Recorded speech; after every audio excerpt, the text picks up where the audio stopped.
في إدارة الموارد البشرية، إدارة السلاسل الإمداد.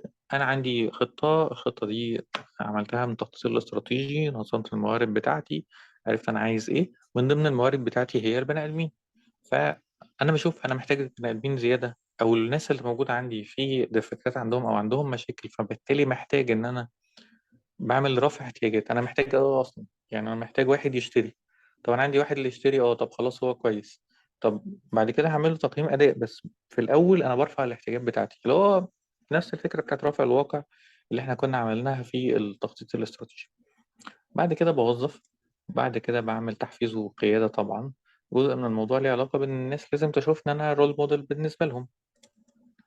بعمل طبعا تقييم الأداء، بعمل تدوير وترقية، وبدرب الناس عشان نمشي في نفس السايكل.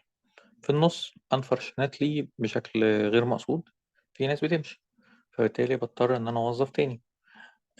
في ناس بتبقى كبرت على المكان اللي هو فيه، فهيبقى محتاج إن أنا أعمله بروموشن أو أرقيه. في واحد أداؤه انخفض، فمحتاج إن أنا أقعد معاه أشوف مشكلته إيه. عنده مشاكل في البيت، عنده مشاكل في الشغل، عنده مشاكل في الحياة. تمام. البني آدمين دايما من ضمن الأسس أو من ضمن الأصول اللي الناس يعني مش بيبص له بالنظرة دي، يعني بيبص له إن هو liability، أو بيبص له إن هو بياخد مرتب منه.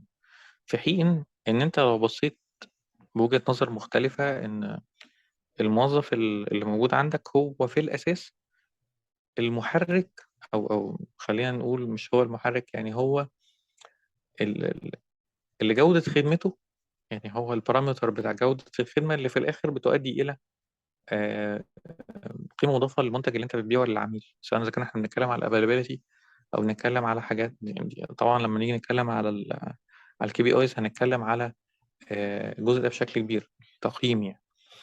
تمام. التدريب من ضمن الحاجات المهمة جدا اللي انت محتاج تعملها باستمرار، حتى لو انت ما عندكش قدرة على انك تدرب. اي كورس موجود فري او بفلوس ممكن ان انت تشترك له فيه. معلومة ما تبخلش عليها بحد، دي كده ولا كده، يعني ذكاء باستمرار ليك وإن شاء الله يعني ربنا بيجعله في ميزان حسناتك وبيعوضك في الدنيا خير برضه.